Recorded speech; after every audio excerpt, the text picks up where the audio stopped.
I will record.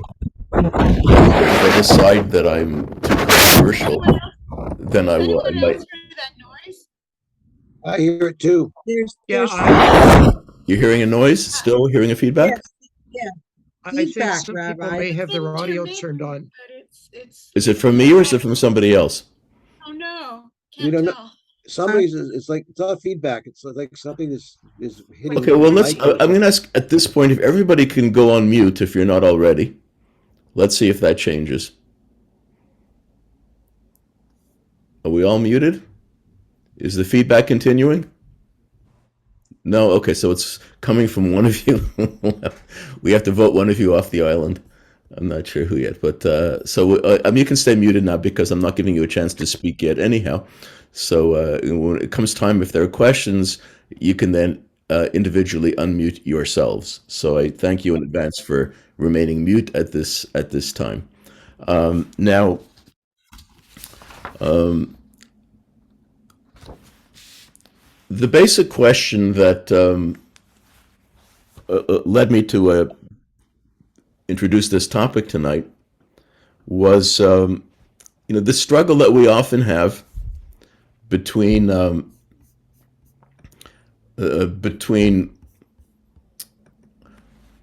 wanting to do good for the world, which we tend to, in Jewish circles, refer to often as Tikkun Olam, like bringing the world to a better place, like acts of kindness to the outside world, beyond ourselves, and sometimes how that may interfere with personal choices that we want to make that may be more self-focused or focused in the direction of our immediate families, our immediate circle, our immediate community, and not necessarily taking into consequence the fate of the world.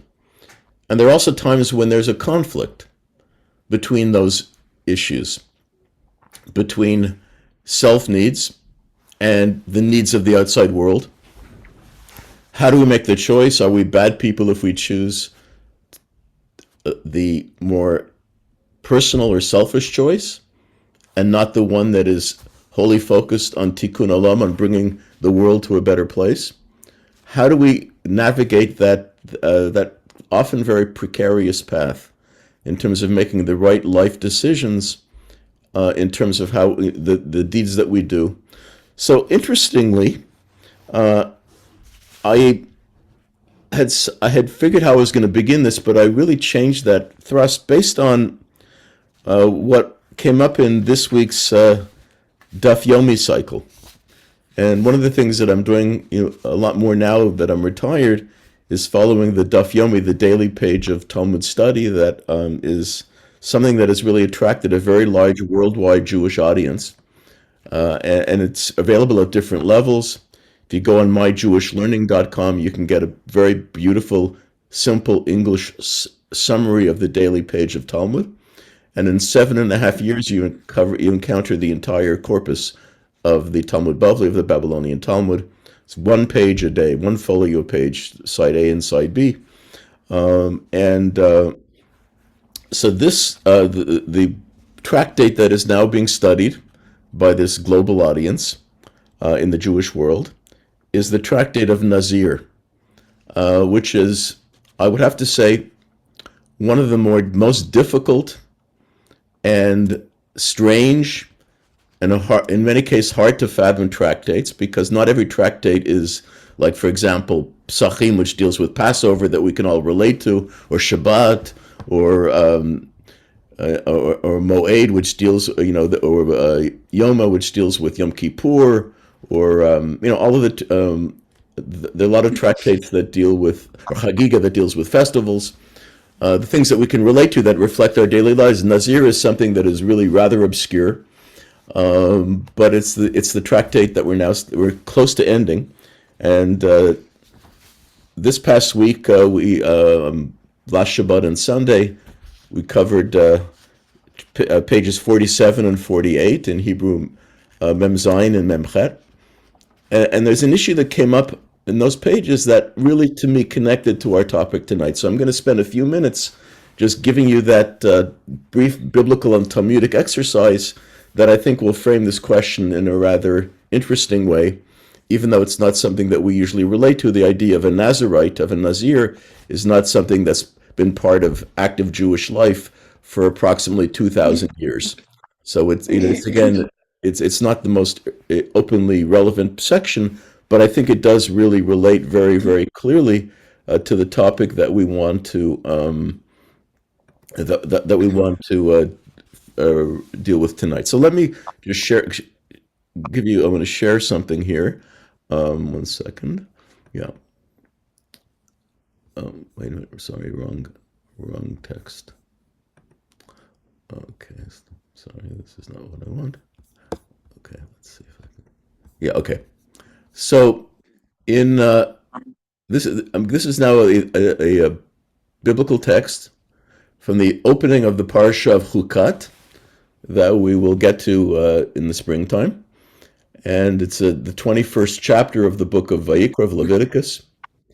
And it deals with, in this case, it deals with the laws of the Kohen and the Kohen Gadol, the restrictions that are placed upon the priests. And by the way, the book of Leviticus in rabbinic literature is often referred to as Torah Kohanim, the laws of the priesthood. And that's why a major section of Leviticus deals with specific laws that pertain to Kohanim, to the priests, not necessarily relating specifically to Kohanim today, although there are certain things that do, as you'll see right now, but relating specifically to the function that was performed in the ancient sanctuary during the sacrificial worship. But the opening of chapter 21, which it deals with, I'll read it, then I'll say why I'm raising this. V'yomer Hashem el Moshe, God says to Moses, saying, Ela Kohanim, God tells Moses, and more Ela Kohanim, tell the Kohanim, tell the priests, the Kohanim, and say to them, L'nefesh lo yitama ba'omav.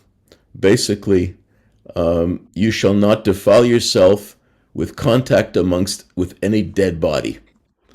And by the way, that to this day, the practice is that Kohanim do not go to a cemetery and do not attend a funeral, a place where a dead body is present. There is a Kohanim room at the funeral homes in Toronto and in most other Jewish communities. So the Kohanim do not, to this day, attend a funeral in the same location where a dead body will be found. And that goes back to this verse in Leviticus, going back thousands of years. But then there is the one limitation, the one leniency here. Ki'im lish'ero hakarov elav le'imo ula'aviv v'livno levito ule'achav. The only exception is for one's immediate family. Relatives that are closest to the Kohen, he then can be present with their bodies, so that he can go to their funerals, he can be right with them, he can go to the cemetery for their burial. That's father, mother, son, daughter, and brother. It's also sister, not mentioned here though, for whatever reason. So that is the basic issue here. And then we find, if we go down a little bit in the chapter to verse 10, we say, HaKohen HaGadol me'echav, the Kohen Gadol, the number one Kohen, the high priest, basically, he was, he didn't have that leniency. So the high priest, v'al kol nafshot meit lo yavo, la'aviv u'le'imo lo yitama. So the high priest, whereas the normal Kohen was not permitted to attend the burial or be present with a dead body unless it was an immediate relative. So he could go to the cemetery for the burial of an immediate relative, somebody for whom he would be sitting shiva. Otherwise, could not be present at a funeral, could not be present at the cemetery, and that's in practice to this very day. The Kohen Gadol, there was an added stringency because of the high level of sanctity of his role, officiating at the Yom Kippur service, for example. The Kohen Gadol huge number of additional responsibilities in the realm of holiness. And so the Kohen Gadol was not even allowed to be present for the burial of an immediate relative. He could never, ever, ever, ever, ever, ever be present for a burial, even for his immediate family, even for his father or his mother. That's what verse 11 tells us in chapter 21. But okay, what the sages do here, interestingly, because so they derive something from this, and that's going to be the point that it's taken me a long time to get to, and that is that they look at this verse that's highlighted here, and the last verse on this page, "V'al kol nafshot meit lo yavo." He, meaning the Kohen Gadol, should not go in, not be present where there is any dead body. And then it says, "La'aviv ulimo lo yitama." He shall not defile himself for his father or for his mother. So the rabbis say this is redundant, because if you already said he shall not be present with any dead body, so that's going to include his father and mother. They're part of everybody. He's saying he can never. So why do we have that second phrase? And the rabbis will always tell us there's no such thing as a redundancy in the Torah that's not essential. So out of this we learn the following, and Rashi tells us what we learn. It's right in the bottom here. And sorry that I don't have a translation here, but I will. Lo yitamam ba'amav. What is it? It's when it says he shall not defile himself amongst his people. Ba'od shehamet b'toch amav. As long as it's one of his people that has died. But the exception, yet some meit mitzvah. The exception here is what's called a meit mitzvah, a person that is buried who is not connected to his family, an unknown. You come across a body, a dead body, who has no family. Well, there's no family, there's nobody to bury that body. Then the Kohen Gadol is obligated to be part of that burial. The Kohen Gadol is obligated to do that burial, and all of the restrictions upon him. He can't even be present at the burial of his parents, but he will have to be present for the meit mitzvah. So I bring this as an example of the meit mitzvah. Again, it's a huge mitzvah, it's a big mitzvah to bury somebody who has no one else to bury him or her. And that's why there are groups in our community. And to this, I really give a shout out to the Orthodox community that really are the ones that do this more than the rest of the Jewish world. But when they get a message that there is a death, there is a burial, and there's no family. There's nobody, there are no relatives. Just a dead body. Someone died and there's no one there. So there's a call out for a minyan to come to give that person an honorable burial. And there's a group that they call themselves the Minyan Men. And I did a funeral a few months ago, and it was at that situation. A woman died, no family. She had prearranged her funeral. Chapel called me to officiate. No relative. There was a friend. There was a friend who had arranged it, but there was no family. No one, nobody to be present. This one friend was there, but this minyan group these minyan men were contacted, and these are not retirees who are sitting, at home waiting for something to do. They were lawyers, business people who got a message: you're needed at Pardes Shalom at 2:30 on Thursday afternoon. Whenever it was, I don't remember exactly the time. And these 10 guys showed up. They were there for the funeral of this person and that's again the understanding of the mitzvah of meit mitzvah, someone who unfortunately, tragically, does not have family or friends or does not have a connection with people to be present for his or her burial. So these guys come and they make sure that person is buried. So the rabbis tell us that even the Kohen Gadol, who was exempt from being present and not prohibited from being present at any burial, it was a mitzvah for him to do the burial of a meit mitzvah, somebody who died, who did not have anyone there to see to his or her burial. So that's and by the way, the reason why it's in Tractate Nazir is the Nazirite who was not born with, who is not by definition a person who had the restrictions of a Kohen, voluntarily assumed prohibitions, not getting a haircut or not cutting his hair and not drinking wine, and that also basically carried a similar level of restrictions in terms of contact with the dead that would pertain to a Kohen. The Nazir was also obligated to be present for the burial of a mate mitzvah, someone who dies, who requires the mitzvah of seeing to his burial, even when there's nobody present in that person's life. So that's where the Nazir comes in. Okay, but the issue here, what I really want to present, is the idea that we are legislated even against one's own personal being, one's own self-interest, when the high priest was prohibited from being present for his own personal burial. And that's hard, that's very distressing. We had a case in the shul a few years back when a wonderful member died, who was a Kohen, and his brother was a Kohen. Brother was very religious, very frum, and came to the funeral. This was the one time he would be allowed to go to a cemetery because it was his brother.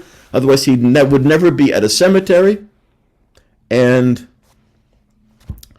what happened was, went to the funeral, and then was taken to the wrong cemetery by a family member, and missed the only chance he would have to be present at the burial of be at a cemetery and it was very distressing to him, of course, to have missed the burial of his beloved brother. I would not mentioning a name, but you would all know who I'm talking about. And but the idea, this is a major restriction for a Kohen, for the Kohen Gadol. Again, we haven't had a Kohen Gadol for 2,000 years, but imagine that you lose your parent, you can't go to the funeral, you can't go to the burial. Whereas if you weren't Kohen Gadol, you could go, but you have to basically, the personal you don't get, the self-interest is gone. But if it's a total stranger, you run across the body of a total stranger, you got to even bury him yourself. So in a sense, the Tikkun Olam, meeting the needs of the world, of the greater world, takes precedence over one's individual personal need. So that struck me as incredibly powerful in this week's Daf Yomi. And by the way, it also extends, it goes even further, and I'll just very quickly share this with you because I want to go into other things, but the idea of the restrictions of a Kohen Gadol, for example, or a Kohen who was was even said that everybody, by the way, this applies to everybody, including the Kohen Gadol, including the Nazir, anyone who normally would not be required to be dealing with the dead. When it came to a mate mitzvah, when it came to somebody who, one of these people who just was found dead and no one knew no one had any connection to him or to her, even if you had to, and this applies to any Jew, that would take precedence over over your son's brit milah, or bringing the korban pesach, the Passover offering. And by the way, both those two mitzvahs of the korban pesach and the brit milah of your son, the circumcision of your son, that if you don't do those things, you would be liable for karet, which means excision from heaven. It's like a death sentence. It's not from the Beit Din. You're not stoned or anything, but the idea is your life would be shortened by divine punishment, because that is considered to be a huge, huge violation. But everybody is notwithstanding the severity of not fulfilling the mitzvah of brit milah, or bringing the Passover sacrifice, the korban pesach, those were set aside to meet the needs of the mate mitzvah. So sometimes doing the good for the greater world outside of your circle, where you have no vested interest, is considered to be greater than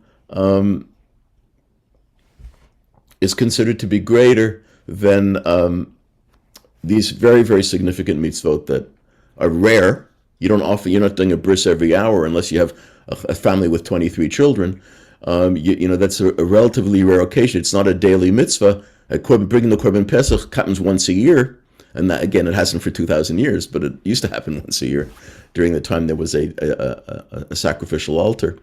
Nonetheless, those were set aside in order to fulfill the mitzvah of mitzvah. So the ideas our sages are telling us, and the Torah is telling us, as our sages understand the Torah, that there are times when the needs of total strangers outweigh our own personal needs that may be very significant and very important and very painful to forego or to postpone. But that I think is an incredibly important message in terms of how we view our role in terms of the demands of the world versus our own personal needs and our own personal aspirations. How do we deal with that balance? I will ask you, because it will make life easier, and I'm going to take a peek at the chat. If you have questions, best that you put them in the chat, because it ends up being much easier. Let me just find it and see if there are questions here already. Okay, a comment that the Mate Mitzvah happens more often, Deb points out, which is true. And Anna talks about, gives an example of how people from the yeshiva came in order to make a minyan. So you're giving me real life examples to attest to the fact that this does happen often in daily life. And I have to say, look, I'm going to give you a personal story about one of our members who passed away a couple of years ago. That was during the pandemic, and I'll mention him by name. Many of you will remember him. Those who would come to daily minyan, the 8 o'clock minyan. He was a regular for many years, and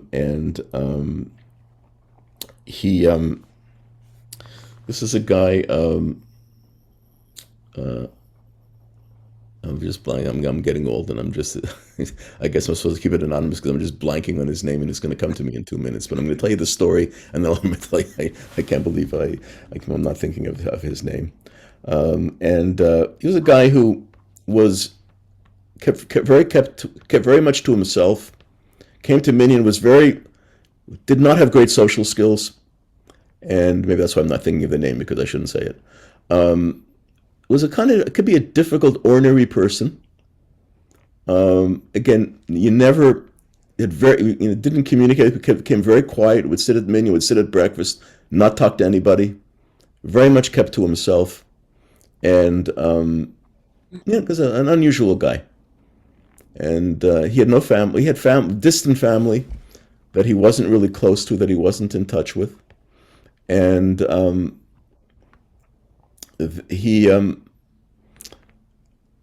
and when he died, tragically, is the height of the pandemic, and we couldn't get a minyan to come because that's when cemeteries were very restricted, and you could sometimes only have burials with 2 people there. So it was, we're at a different time, even where now, where the restrictions are much looser. We would have arranged for a minyan to come from the shul. It's the guy that came to me. But why am I mentioning this story? Why am I telling you this story? Because this was a guy, and Marshall and I could attest to the fact that he would attend every member's funeral. But probably people that he didn't know, or that if he knew, but he would probably never have engaged in conversation with them. Again, he had no social skills. Very poor interpersonal relations. He didn't talk to people. People didn't talk to him, and he would come to every member's. It was astounding. And this was a guy who was elderly. He wasn't in good health. Middle of winter. I did a funeral when did I do this funeral? Yesterday. I also did one today. I have to remember. I'm getting confused. I did a funeral yesterday. It was the coldest day imaginable. It was freezing. It was so cold. I mean, as one of the directors told me, they had a bunch of funerals that day, and I did one of them. All the funerals that day were no longer than 15 minutes because people couldn't stand to be outside. It was so cold. It was bitter. It was like wind chill was ridiculous, and especially when you're in Pardes Shalom, an open field, and on top of a mountain, it was unbearable. And I was wearing all the clothing you need to wear in that kind of cold. Didn't help. So Gwyneth Telfin. Today was much more comfortable. It was actually almost a pleasure to do a funeral today. Not for the departed, but for, it wasn't so difficult. But the reason I mentioned this guy used to, he'd be in the middle of winter, the dead of winter, coldest day. He'd be schlepping up to the funeral. And by the way, this is a time where I have to be honest and say, when there'd be a member's funeral, and in the days before COVID, when most funerals were at the funeral home, sometimes at the shul, but usually at a funeral home, Benjamin's or Steele's. And besides, we'd have a fair number of members who would attend the service, if it was somebody who was known to the congregation. But a far, far fewer would actually come to the cemetery. And this gentleman would always be at the cemetery. With a couple of others too, who would also often tend to be the people for whom it was rather difficult, who did not have, who were elderly, whose walking was challenging. And so there were people who had that sense of mitzvah, that they felt that part of their responsibility to the congregation, to the community to which they belonged, was to be there even for people they didn't know, people with whom they did not have any relationship. And by the way, there are people on this Zoom right now, and I don't want to embarrass anybody by singling you up, but you know who you are, who deserve commendation, who regularly attend shivas, even if people they've never met. And we used to be frustrating sometimes because we would go to, we would ask people, people needed help at a minyan for a shiva, and the answer would be, well, I don't know him. I don't know the family. That's not what mitzvah is all about. It says that it's more important even you don't know to go, and it's comforting to people. And again, if you do a shiva visit properly, you're not there for 2.5 hours. You're there for 15, 20 minutes. If you go for a minyan, for example, and you're helping with the minyan, go a couple of minutes before, you stay a couple of minutes after, you wish the family well, and you leave. And that's the best kind of visit. You need to, you don't want to be there. You're not expected to make a lengthy social visit, and then but it's extremely comforting, and it's especially touching that when you attend a funeral, or you attend a cemetery, you attend a shiva, when it's not expected, when you don't have to, when you have no connection, but you sense that part of a mitzvah, a great mitzvah, is making the effort to bring additional honor to the person who died. I'll tell you today's story. I did a funeral of a family, of a person who died. No shiva mourners. And again, it was a cold call. I'm retired now, so the funeral homes know, Benjamin's in particular, know that I have time. I have a rather more open schedule than some other rabbis, so I get fairly frequent requests to do funerals. I'm pretty good with the dead. I'm not so good with the living, but that's another story. So this was an interesting case. It was the baby of the family, who died at the age of 88, was the youngest of 9 brothers and sisters. All of his siblings had predeceased. He never married, had no children. So there were no shiva mourners. There were 60 people at the funeral. All of his nieces and nephews and their children and other family, which was really it was wonderful. In a sense, a person who had theoretically, there could have been nobody there. But all of the generations in the family, they came to pay respect to their uncle, to their great uncle. In many cases, they were very close to him. In other cases, less close.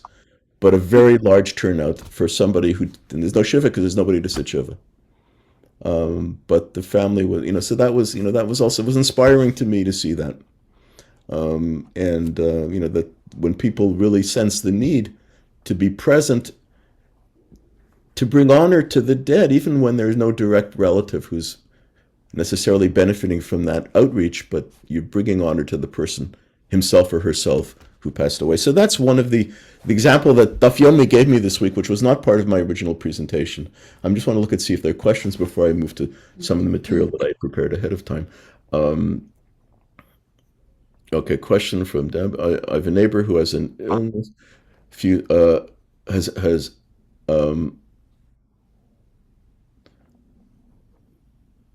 Well, I mean, I think that that's when you're saying you're helping people at the expense of your own needs, that's wonderful. But you will see that as we go a little further today, assuming that we have time, I've been talking so much about this, I may run out of time, but you will see that you are entitled to meet your needs. In other words, you're not expected, for example, if somebody to feed the hungry, which is a great mitzvah, you're not expected to starve yourself. In other words, it's the old image of the flight message where they tell you, they give the instructions about the oxygen mask. If you have a young child, you first put your mask on, then your child's mask on. You're not helping your child if you die. In other words, you take care, you make sure that you're going to survive, and then you help the person next to you. You don't help the person next to you, and then you pass out. So that's the same in general. Where we're able to help, even if it means compromise, it means putting aside what we want to do. We had another beloved member. I'm talking about all these people from our past who are no longer with us, but another beloved member who actually has family on this Zoom, so I don't want to embarrass him by mentioning the name, but well, actually I'll mention the name because the late Joe Goldberg, and Leonard is here. Some of you remember Joe. Many of you remember Joe. Yeah. And Joe was the greatest person to go to a Shiva minyan. Unbelievable. And this goes back, he passed away, I don't know, 15 years ago, 20 years, it's a long time already. But as long as he was well, became, infirm and very aged toward the end, but as long as he was able, well into his 80s, and the late Albert Tobel of Shalom, when I arrived at the shul, who passed away many years ago. His son became a prominent rabbi in the community, a wonderful person, Baruch. But Albert used to be in that role also. But Joe, whenever there was I remember I could hear the calls coming from the late Rose Friedman. I'm sorry for all this nostalgia of going back, many years at Beth David, but some of you will appreciate it if you remember those days. I remember Rose would call Joe Joe, we have a shiva. Okay, give me the address. I'm going. And his wife would get upset because they had plans to go out for dinner. Forget it. I'm not going to dinner. I'm going out to the shiva. They need me to lead the minyan. So he would interrupt. He would cancel his plans. And he wouldn't say, and we would understand if he would say, my wife really I can't do it tonight. I don't think he ever said that. We had to stop because it became a point. We felt that it became, as he became advanced in age, like very advanced in age, we got a bit nervous about him driving out to shivas by himself late at night or in dark, coming home in the dark, even if it was still light when he left. So we stopped asking him. I think he was a bit upset with us because we were worried for his own safety. I think at some point we had people driving him, but I'm saying there are people like that who will give up their personal pleasure in order to meet community needs. And that is, again, that's incredible Tikkun Olam. And it helped us out, it helped the community, but we still have people, but it was, when you had Joe or Albert, Aleichem Shalom, for example, those are two examples from the past, who would instantaneously, always, it could be, if there could be, a family could be, going through an entire, week of Shiva, and they'd go cover every minyan. And these were days also, we used to have morning and evening. There was a time when people had morning minyanim. That's rare today. Today, because of the pandemic, because of COVID, evening minyanim are not so commonplace either. But we used to have, people having minyan morning and evening. And you had people, we could always get coverage, but we had people who would never, no personal plans would ever get in the way. And again, we sometimes stopped asking because we felt guilty of, affecting other members of their family who were kind of deprived because they occasionally had the right to go out for dinner or fulfill a family plan. But so the answer, my very long-winded answer to, my very long answer to the comment that was raised was, yeah, it's always good to, as long as you make sure your needs are met, you can forgo or put aside pleasure or something in order to do, but you're not expected to totally deprive yourself. Okay, so Deborah, contact me privately about that personal request. I can't deal with that now, but certainly would be happy to be of assistance. Okay, so I'm going to move on now, and I see there are no other questions. I'm going to go on to some. I'm going to share something else with you and a couple of other texts. I won't get to 1/10 of what I plan to do with you tonight. I should see if anyone else is waiting to get on. No, I guess we're all here. 1 second. I'm going to share screen. Okay. Okay, 1 second. I got to do something first here. Give me a second.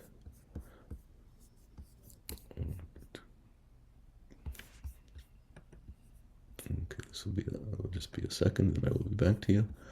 Okay. Okay, back to Zoom. Second. Okay, here we go. Share screen. Okay, there we go. Okay. Okay, share screen. Here we go. Yeah, you must have. Can you all see this? Okay, hopefully yes. So there are various examples from our sources about the needs of making special efforts to help people. I'm going to pick and choose here because of time, and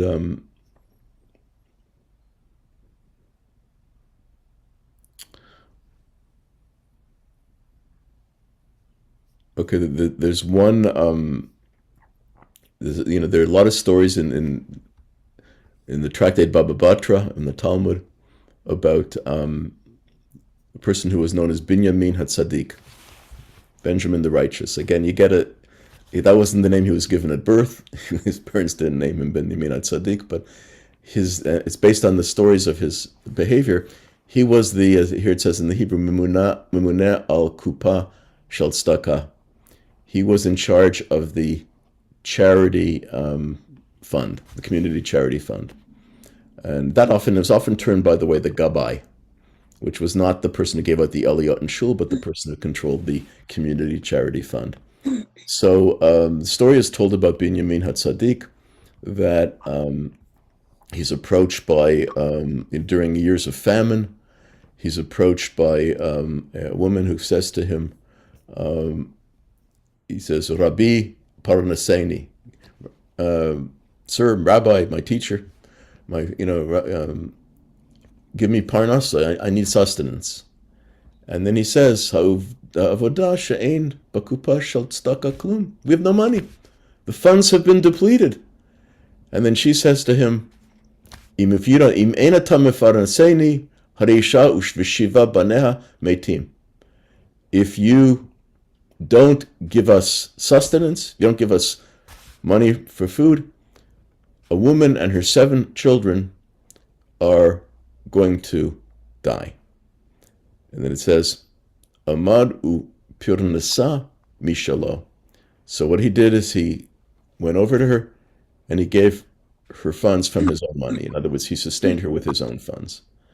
So that's the first snippet of the story, that he basically goes beyond the call of, and we don't know what he was depriving himself of when he did that. I mean, we assume that he wasn't a wealthy guy, but he was in charge of the community fund. The pushka was empty.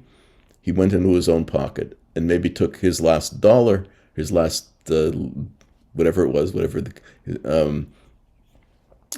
and his last zuz out of his pocket, and gave it to this poor woman, and so that she could feed her family. So then the story goes on. It's an interesting story that Binyamin gets sick, very sick. He's about to die. He's on the verge of death. And the angels go to God and say, and this is really fascinating because it's a very famous verse that you've heard. So the angels hear that Binyamin HaTzadik is about to die. And so the angels approach God and say, Ribono shel Olam, Master of the world, Ata Amarta, you said, Kol HaMekayim Nefesh Achat MiYisrael Ki'ilu Kiyem Olam Maleh. You have said that whoever sustains a single life in Israel, it's as if he has saved the entire world. I'll get back to that in a minute. And then what he does, and then the angels say, Binyamin Hatzadik, who saved a woman and her 7 children, he's gonna die prematurely. And then we're told that the death decree was torn up, and he lived another 22 years. So interesting. By the way, just one of the interesting aside of this story, that line that the angels quote is very famous. Kol hamekem nefesh, whoever sustains a single life in Israel, it's as if he has sustained the entire world. It is often quoted, it was quoted in Schindler's List, but it's misquoted, because there it says, whoever saves a single life, it's as if he has redeemed the entire world. But to be honest about this, the actual verse in the Talmud is, whoever saves a single Jewish life. It's as if he has saved the entire world. It doesn't speak of saving a Gentile life. But that, we don't say that in polite company, because we want to be universal here and say saving a life is still important, and we do save. It is a mitzvah to save a non-Jewish life, and that's Talmudic as well. But this particular line that quoted in Schindler's List, they left out the word mi Yisrael. They made it universal and not particular, and that's again going from self-concerned to Tikkun Olam. The fact that we have put Yisrael in brackets, we footnoted that word, and basically we accept the statement on the universal level, whoever saves a life, not specifically a Jewish life, but whoever saves a life, it's as if that person has saved the entire world. And that's, of course, what was attributed to Oskar Schindler in the wonderful Schindler's List movie and the book that preceded it, and that whole story of Oskar Schindler. So that's one example of how, in this case, meeting the needs of others is rewarded. Again, there are a lot of motifs here that suggest that we're not sure that this is an exact historical factual account, because especially when you have the number of 7 children, that's a number that often appears. You have Hannah and her 7 sons, the story told around Hanukkah. It's kind of a number that often appears in Agadah, in Talmudic literature, and here too, that we're not, but there likely was a Binyamin, about who a lot of stories are told. This is one of them. There are others.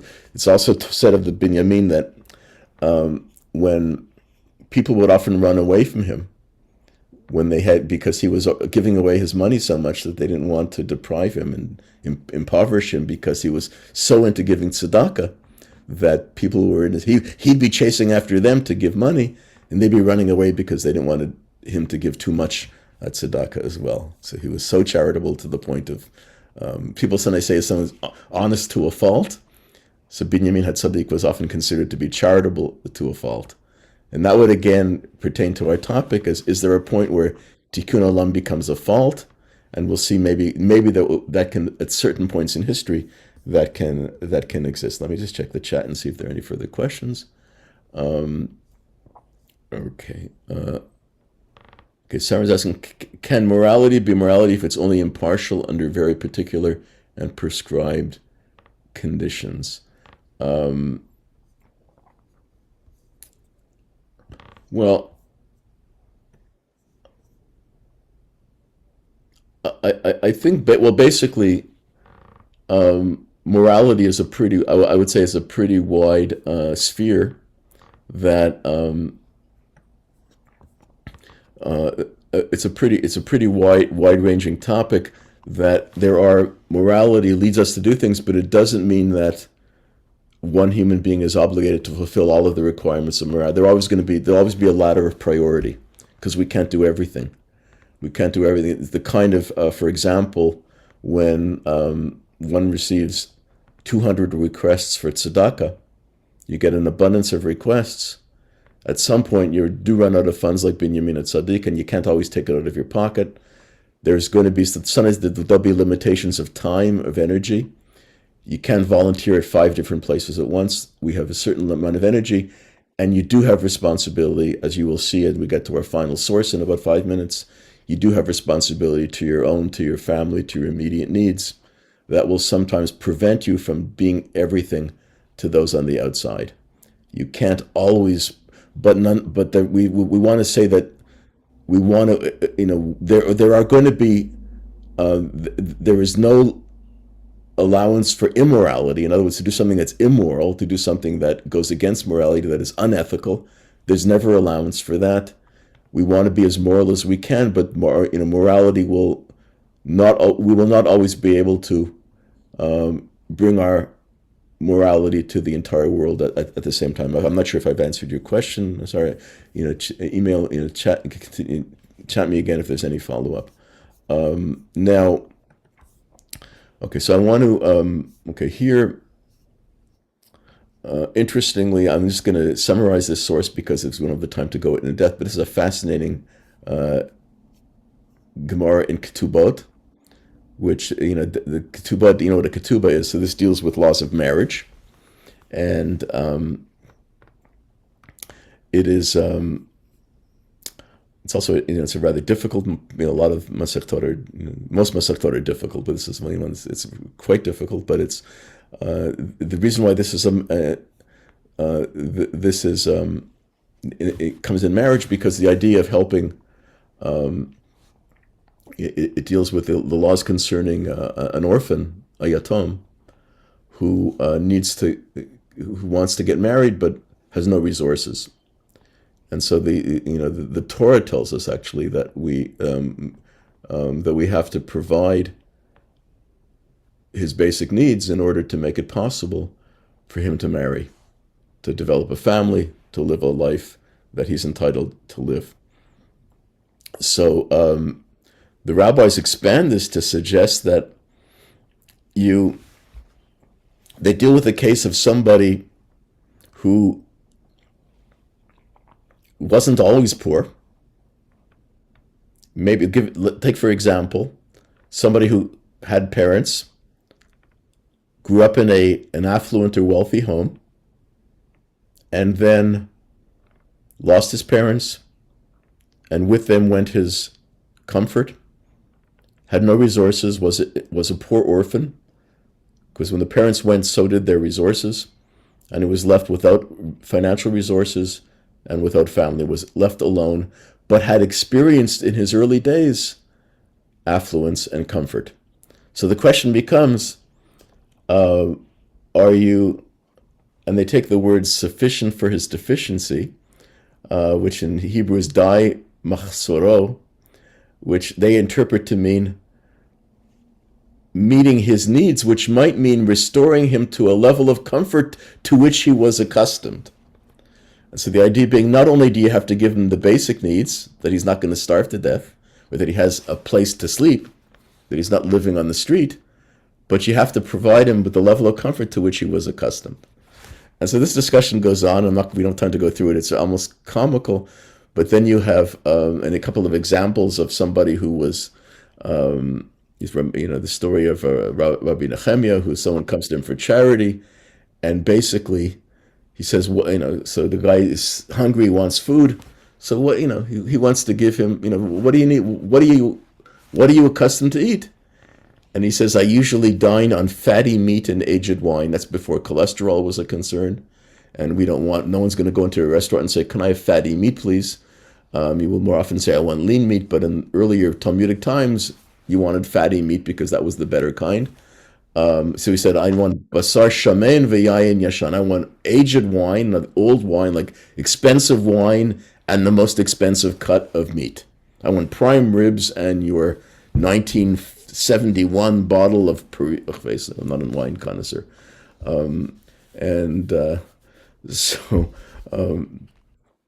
They, I was when flying to Israel, so they offered me, with choice of wine. They give me this one, this Shavrin. And then I realized the stewardess on Air Canada didn't speak Yiddish, so I said, give me wine. I don't get white, red. Thankfully, they only have two different kinds of kosher wine, so it wasn't so difficult.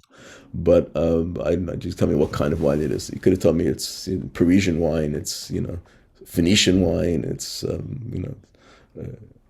it's Lubavitch wine. I have no idea. I know nothing about wine. But here's a guy, if a person comes to you who's impoverished, who wants the most expensive, so according to Rabbi Nehemiah, he was okay. He was going to give him that, but he said, "Are you willing to eat with me? Because I just eat lentils.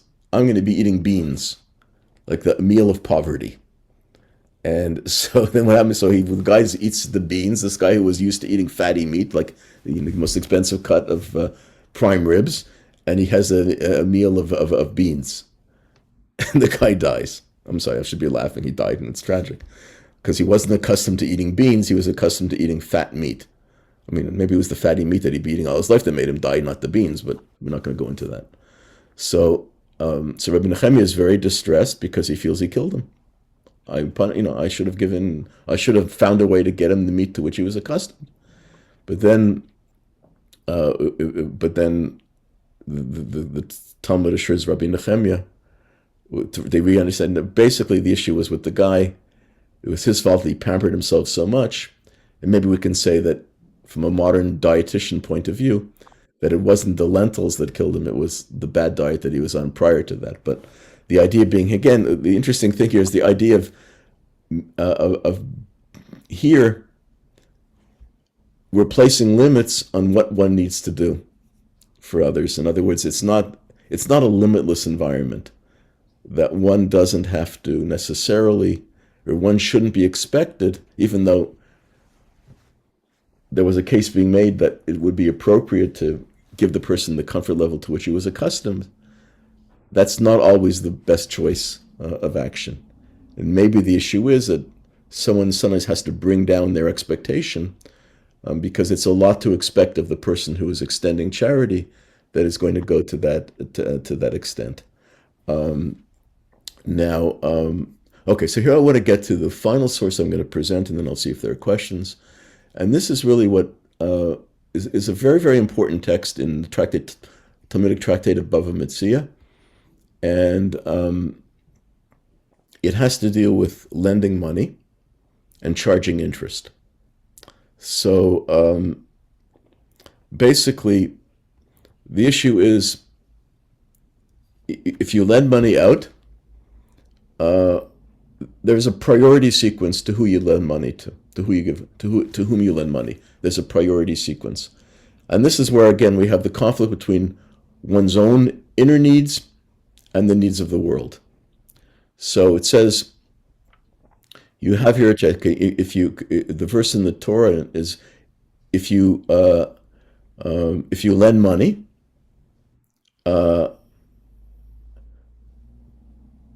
basically, to any of my people, et oni imchav, basically, you have, if one of your people, a poor person comes to you, im ani amcha, a poor person from your people comes forward, and an ami v'nochri, and a Gentile poor person comes from you. So you have basically a poor person who was of your people, and a poor person that says Ami Kodem, my people. In other words, this is God talking. God is saying, my people comes first. In other words, and then you have Ani ve'ashir, Ani, a rich person, a poor person, and a rich person. The poor person takes precedence, and the poor person of your city, and the poor person. The poor person of your family, your own poor person, and the poor person of your city. Your poor person takes precedence. The poor person of your city and the poor person of another city, the poor person of your city takes precedence. Aniyei ircha kodmim. The poor person of your city takes precedence. Just like, so you have the precedence here, you have three conflicts. The conflict between, I can shut this off now. The conflict of, you have a conflict between, you have money to lend, and you have three different scenarios. Scenario one, where the person wanting the loan of your money is, one's a Jew and one's a Gentile. The Jew takes precedence. And then you have a poor person in your own household or someone in your community, your household takes precedence. And third scenario, a person in your city and a person in another city comes forward. It's the person in your city that takes precedence. So in other words, the closer to home is always going to be the one who's going to be the primary person to whom you should give a loan, assuming that you only have enough to give to one. You only have $100 you can lend out, and you have in each scenario two conflicting requests. You're not able to meet both, you can only meet one. So it's going to be the Jew, it's going to be your family member, or it's going to be your community that's going to benefit ahead of the non-Jew, somebody outside of your family, or somebody from another city. So the interesting thing, the question is raised then, by the way, the question is raised, well, why is it really, it's not nice that in the first scenario, it's kind of, whether it's racist, it's really discriminatory to say you're going to support someone who's a Jew but who's not a Jew. But the reason given in the Talmud is very interesting. It says the reason being that one would be tempted to lend to the Gentile before lending to the Jew. Why? Because the Torah prohibits charging interest from another Jew. You're not allowed to charge interest. And so one would be tempted, the Jew would say, I'd rather lend to the Gentile because he's going to pay me interest. I'm going to get 5% or 10% or 3%, whatever. Today's 1/10 of 1%. I'm going to get interest. The Jew doesn't have to pay me interest. I'm giving him a loan that's a gift. He doesn't pay. It's an interest-free loan. So if I can, that's why we're told that we are commanded to prioritize the Jew, because otherwise we would be choosing the Gentile because we'd be making money. We're not making money lending to the Jew. That's, so in a case where the Jew is paying interest, and there's a whole kinds of discussion of how horrible it is for a Jew to charge interest of another Jew, so that's another story. But that's that's the whole complex with the banking industry in Israel. So they had to do a whole legal complex formulation in order to allow lending money to Jews, because a Jewish bank couldn't lend to Jews. It would be against the Torah. So that makes life interesting. But that's the rationale given here. But let's look at the other. Let's go away from that example. And you're poor, and the poor of your own family needs versus the needs of the outside community. So ultimately, we're being told here that you need to prioritize your own family needs before the needs of those outside of your family, the needs of your community before the needs of other communities. Charity begins at home, not a Jewish saying, but it's reflected in the ani irecha ani veitcha v'ani irecha ani veitcha kodem, the poor of your city and the poor of your household, the poor of your household come first, etc. That takes precedence. We first have an obligation to meet the needs of those that are closest to us. So that might mean sometimes that we're given a right to put aside requests from the outside because we have to meet our own needs first. In other words, don't starve your kids to feed other children, but hopefully we live in communities that most of us are able to meet our own needs, but also to have excess resources that we can help others as well. And so we have this, there's no clear answer here, because we have this tension between the whole laws pertaining to the high priest with which I began that suggests that we put aside some of his own personal desire, like he's not able to attend the funeral of his own departed, but he is required to attend the funeral of a meit mitzvah. So that's fairly, we see there that your own personal needs are set aside, but your honey, how are you? please mute if you're not on. Hold on. Please Are you mute. home? I'm gonna call you right Hey, back. Rose, can you mute, please? Got somebody on the Rose, please it's mute. almost over. Yeah, please mute so we can I'll continue. call you right back. You can mute her. Rabbi. Okay. Okay, I have to figure out how to mute. Okay. So that is I'm going to pause now. I want to see if there are any questions in the chat. It is Okay, good question here coming up. Do you prioritize giving charity to our own community first or to Israel? So I would say that if you would ask this question 15 years ago or 20 years ago, and this has nothing to do with current politics, but if you were asked this question 15 or 20 years ago, Israel versus our own community, I would then say for sure Israel's needs first and local needs second. But thankfully, today we can say that we can kind of put on the same level if there are Jews in poverty in our own community. We don't have to put them secondary to needs in Israel because Israel is a very successful country. Israel is not a poverty case anymore. Thankfully, Israel has a successful, one of the stronger economies in the world. And so it is not a charity case anymore, whereas it once was. When we sell Israel bonds, for example, now we don't do the same appeal that we did 25 years ago that, we're saving Israel from financial catastrophe. That's not the case anymore. Israel has a good economy, but what we are doing is we are participating in the building of Israel because it's our land as well as the land of those who live there. It gives us a stake in building the land.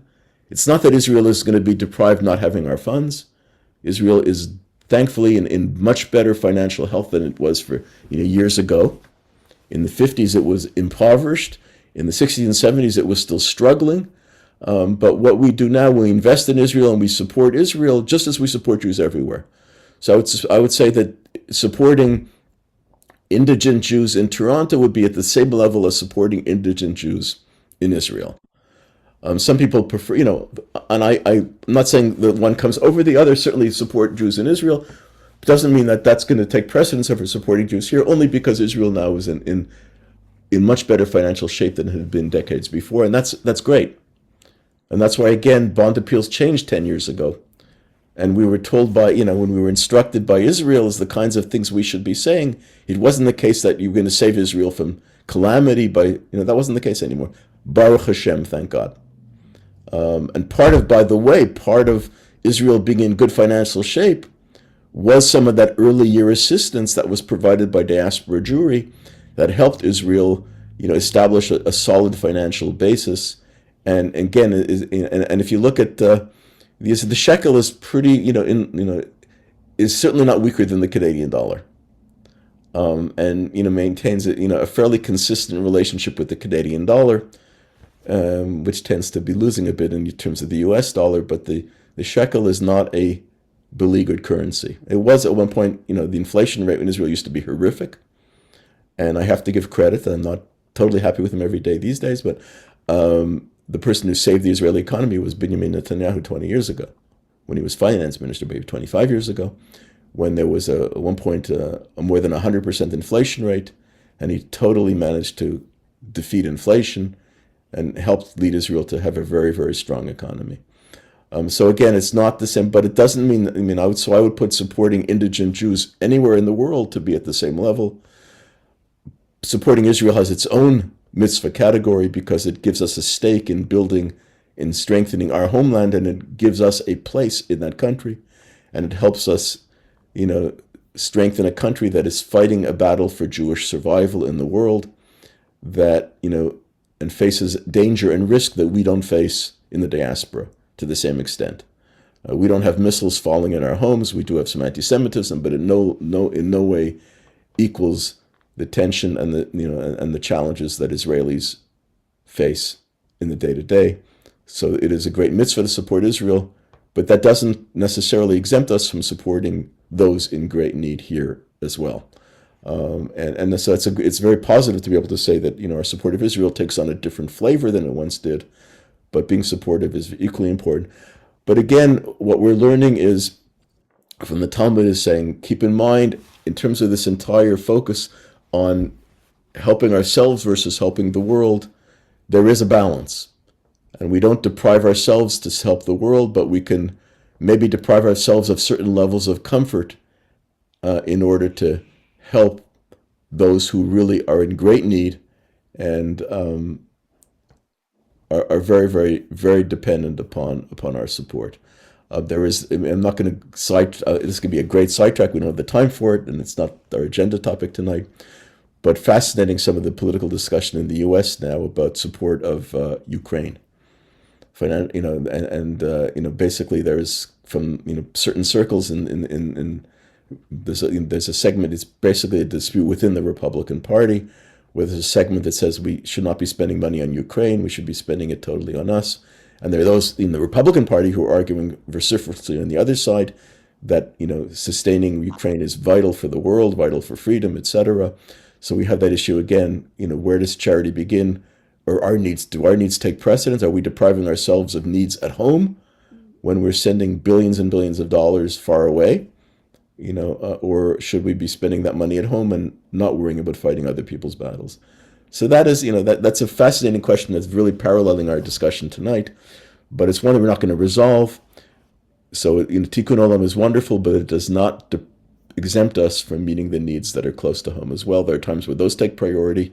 There are rare circumstances where the needs of the outside world take precedence as well. Values are always complicated. The world is complicated. It ain't easy. Be there for the world, but make sure it's not at the cost of being there for ourselves, for our own community, for our families, and for those who need us close to home, as well as those who need us a distance from home. Now, okay, I'm going to. So I don't see other questions and so we're also at the end of time. That's a funny way of putting it. We have finished our time for the evening, but it's our session is over. We have one session remaining in this series. In 2 weeks and 1 day, move to Thursday, the 30th of the. I don't remember what month this is, of March, sometimes you lose track of time. I don't know. I lose track of time. Maybe it's the changing of the clocks has totally confused me. But so the Thursday night instead of Wednesday night, our final session, and that will be kind of ideas, things to think about as we approach Pesach, Exodus themes, Passover themes, and more to come in 15 days. So I'll stay well. Feel free to email me if you have further questions or comments or reactions, and look forward to seeing you soon and to connecting with you soon. 2 days away from wishing you Shabbat Shalom, but not too early. And look forward to being in touch with you all soon. Stay well, stay healthy, stay happy, and Lehitraot. We'll see you soon. Thank you, Rabbi. Thank you Thank so you. much. I will leave I'll leave the Zoom on for a couple of minutes if you want to talk to each other. Feel free. You can unmute and talk and wish each other well and have conversations, see how you're doing, etc., and so on. Thank you so much, Rabbi. Be well and Shabbat Shalom. Shabbat Shalom. Shabbat Shalom. Thank you. Shabbat Shalom, everyone. Be well. Everyone. Well. Okay, you're all fading fast, so I think I can close.